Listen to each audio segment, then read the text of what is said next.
में ऑस्ट्रेलिया से करीबन 4000 किलोमीटर दूर दुनिया का दूसरा सबसे पीसफुल कंट्री। इंडिया और पाकिस्तान में रहने वाले ज्यादातर लोग मेरी तरह न्यूजीलैंड को क्रिकेट की वजह से ही जानते हैं। Brendon McCullum, Ross Taylor, Daniel Vettori, मैं तो न्यूजीलैंड को इन्हीं की वजह से जानता था। पर न्यूजीलैंड दुनिया में बहुत ज्यादा मशहूर है, खासकर अपनी बड़ी बड़ी माउंटेन रेंजेस, खूबसूरत लेक्स और हाई क्वालिटी ऑर्गेनिक फूड की वजह से। आप में से कुछ लोगों को शायद ये ऑलरेडी पता होगा कि मशहूर movie Lord of the rings की शूटिंग भी न्यूजीलैंड की इन्हीं खूबसूरत वादियों में हुई थी। न्यूजीलैंड का मौसम बिल्कुल यूके की तरह है, हल्की सी गर्मी, लॉन्ग विंटर्स और अच्छी खासी बारिश। मगर इसके बावजूद न्यूजीलैंड की पॉपुलेशन यूके की पॉपुलेशन का 7% भी नहीं। अगर आप न्यूजीलैंड का ये मैप देखें तो आपको नजर आएगा कि करीबन 80% न्यूजीलैंड बिल्कुल खाली है और वहाँ कोई नहीं रहता। न्यूजीलैंड की 70% आबादी इधर नॉर्थ में रहती है और नॉर्थ की भी 50% आबादी इस एक शहर ऑकलैंड में रहती है। इतना जबरदस्त मौसम, खूबसूरत सीनरी, लो क्राइम रेट और हाई स्टैंडर्ड ऑफ लिविंग के बावजूद 80% न्यूजीलैंड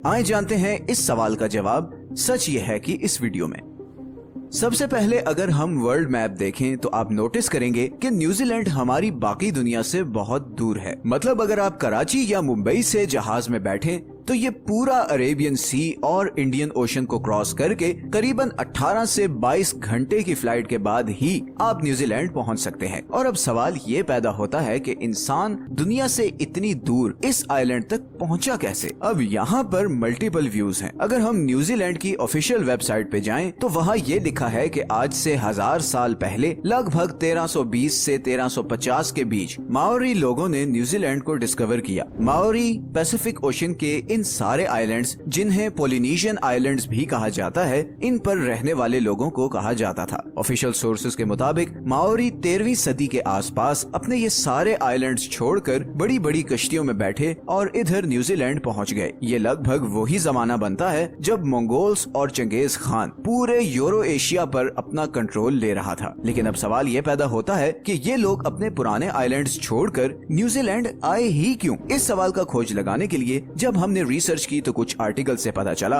कि माओरी के अपने हिस्टोरिकल रिकॉर्ड्स में थोड़ा सा डिफरेंस है। माओरी ट्रेडिशंस के मुताबिक न्यूजीलैंड 13वीं सदी में नहीं बल्कि उससे भी 500 साल पहले अराउंड 750 एडी में कूपे नाम के एक माओरी ने डिस्कवर किया था। कूपे एक फिशरमैन था जो अपने और अपने ट्राइब के लिए मछलियां पकड़ता था। मगर फिर ऐसा होना शुरू हुआ कि जब भी वो जाल लगाता तो उसकी मछलियां उस एरिया में पाए जाने वाले ऑक्टोपस खा जाते और इन लोगों के हाथ कुछ भी न लगता। अब क्योंकि इन लोगों का मेन फूड सोर्स था ही मछली, तो काफी प्रॉब्लम क्रिएट होना शुरू हो गई और उसका हल ये निकाला गया कि कूपे और उसके कुछ साथी समुंदर में जाकर किसी और आइलैंड की खोज लगाने की कोशिश करेंगे जहां पर खाने पीने की अच्छी खासी सप्लाई हो। इसी खोज में कूपे अपने साथ 20 से 25 आदमी लेकर पैसिफिक ओशन में उतर गया। कुछ दिन के सफर के बाद ही उन्हें बड़े बड़े पहाड़ों वाला एक आइलैंड नजर आया। ये न्यूजीलैंड था। सी फूड, भेड़ बकरियों और फलों से माला माल आइलैंड, जिस पे और कोई दूसरा इंसान नहीं था। ये कूपे और उसके ट्राइब के लिए परफेक्ट जगह थी। कूपे ने अपने चंद साथियों को वापस पोलिनेशियन आइलैंड्स भेजा ताकि वो बाकियों को इस आइलैंड की खबर दें और इस तरह न्यूजीलैंड पर माओरी लोग आबाद होना शुरू हुए। 17वीं सदी तक माओरी लोग सुकून से न्यूजीलैंड में रहते रहे और दुनिया से दूर होने की वजह से ना उनकी किसी से कोई दुश्मनी थी और ना ही किसी से कोई खतरा। मगर ये सब बहुत जल्द बदलने वाला था। ये वो वक्त था जब वेस्टर्न नेशंस अपनी ताकत को बढ़ाने के लिए पूरी दुनिया में फैल रही थी। एक्सप्लोरर्स को भेजा जा रहा था कि वो आइलैंड्स, कंट्रीज और कॉन्टिनेंट्स डिस्कवर करें जिन पे कब्जा करके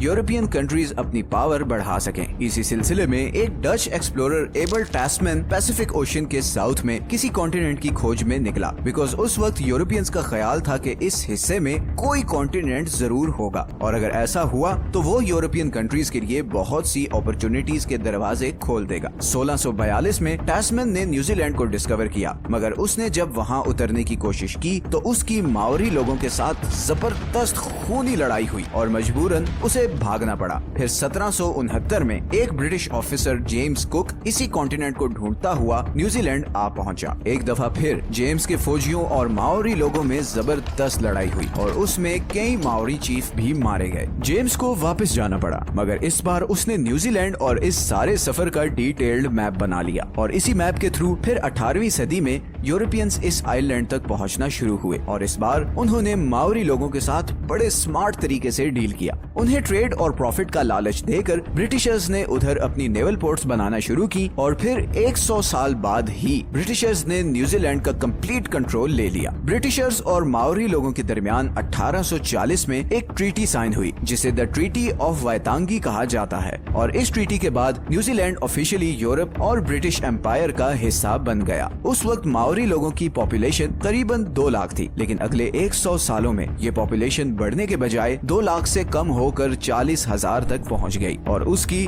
2 मेन रीजंस थी। असल में जब यूरोपियन लोग इधर आए तो उनके साथ वो बीमारियां भी इधर आई जो उस वक्त यूरोप में आम थी। प्रॉब्लम ये थी कि माओरी लोगों में इन डिजीजेस की इम्यूनिटी डेवलप नहीं हुई थी और इसीलिए यूरोपियन इमिग्रेशन के बाद लोकल माओरी लोग बीमार होकर मरना शुरू हो गए। दूसरा, 19वीं सदी में न्यूजीलैंड एक बहुत ही वायलेंट जगह बन चुका था। ट्रीटी ऑफ वायतांगी के सिर्फ 5 साल बाद ही ब्रिटिशर्स और लोकल माओरी के दरमियान लैंड ओनरशिप को लेकर एक सीरीज ऑफ वॉर शुरू हो गई जो अगले 40 साल तक चलती रही। इन वॉर्स में बहुत ज्यादा लोकल माओरीज मारे गए और फाइनली ये सारा सिलसिला 1881 में जाकर रुका जब माओरी के सारे बड़े चीफ्स मारे जा चुके थे और माओरी मूवमेंट बुरी तरह क्रश हो चुकी थी। अब ब्रिटिशर्स भी ये समझ चुके थे कि लोकल्स को डेवलपमेंट प्रोसेस में इंक्लूड किए बगैर आगे नहीं बढ़ा जा सकता और इसीलिए इन वॉर्स के फौरन बाद ब्रिटिश गवर्नमेंट ने लोकल्स को इलेक्टोरेट प्रोसेस से लेकर हर डेवलपमेंट प्रोजेक्ट में की स्टेक होल्डर बना दिया और इस तरह न्यूजीलैंड में पीस और प्रोग्रेस का सफर फाइनली शुरू हुआ। लेकिन फिर भी आज जैसे हमने वीडियो के शुरू में आपको दिखाया था, न्यूजीलैंड का इतना ज्यादा एरिया खाली क्यों है और सारे लोग इधर नॉर्दर्न आइलैंड में ही क्यों रहते हैं? असल में न्यूजीलैंड का ये सदर्न रीजन बिल्कुल खाली इसलिए है क्योंकि इस सारे एरिया पर रहना या कंस्ट्रक्शन करना नियरली इम्पॉसिबल है। न्यूजीलैंड के सदर्न पार्ट में हर तरफ माउंटेन रेंजेस हैं। इस सारे एरिया में हर तरफ ऊंचे ऊंचे पहाड़ हैं और जमीन इतनी अनइवन है कि इवन बेसिक इंफ्रास्ट्रक्चर जैसे रोड वगैरह बिल्ड करना भी ऑलमोस्ट इम्पॉसिबल है। पहाड़ों के इस तरफ ये ईस्टर्न साइड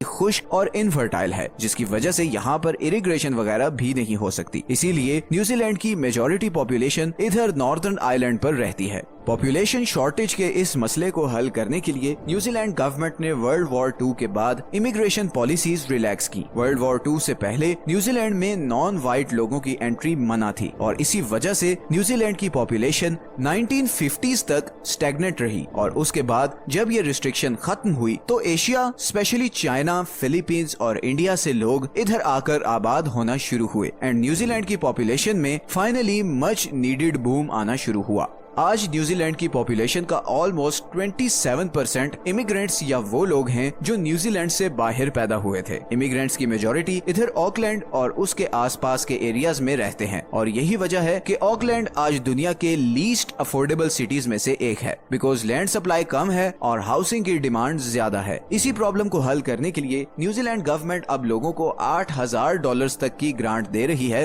ताकि वो ऑकलैंड से 100 किलोमीटर दूर वाइकाटो में शिफ्ट हो जाएं ताकि ऑकलैंड की हाउसिंग मार्केट पर प्रेशर कम हो और प्राइसेस नॉर्मलाइज हो। एक बहुत इंटरेस्टिंग चीज ये है कि न्यूजीलैंड की सारी agriculture industry animal meet export करने पर चलती है। इधर नॉर्दर्न आइलैंड में बारिश की वजह से ऐसी लश ग्रीन जमीन है जिसकी वजह से इधर बेशुमार भेड़ बकरियां और गाय पाई जाती हैं। न्यूजीलैंड की पॉपुलेशन लगभग 50 लाख के करीब है जबकि एक एस्टिमेट के मुताबिक यहाँ पर भेड़ बकरियों की पॉपुलेशन ऑलमोस्ट 3 करोड़ है और इसीलिए न्यूजीलैंड दुनिया में सबसे ज्यादा मटन और शीप वूल एक्सपोर्ट करने वाला कंट्री है। न्यूजीलैंड का 95% मीट बाहर एक्सपोर्ट होता है और 2019 में इस एक्सपोर्ट से न्यूजीलैंड ने $46 बिलियन का रेवेन्यू कमाया। न्यूजीलैंड दुनिया की 50वीं बड़ी इकोनॉमी है और इस इकोनॉमी का main source of revenue agricultural export है। $46 बिलियन सिर्फ गोश्त की एक्सपोर्ट से कमाना एक अनबिलीवेबल चीज है और ये इंडिया, पाकिस्तान और बांग्लादेश के लिए एक मोटिवेशन होनी चाहिए क्योंकि ये तीनों प्राइमरीली एग्रीकल्चरल कंट्रीज हैं। अगर आपको आज की वीडियो अच्छी लगी है तो इसे लाइक और चैनल को सब्सक्राइब जरूर कर दें। ये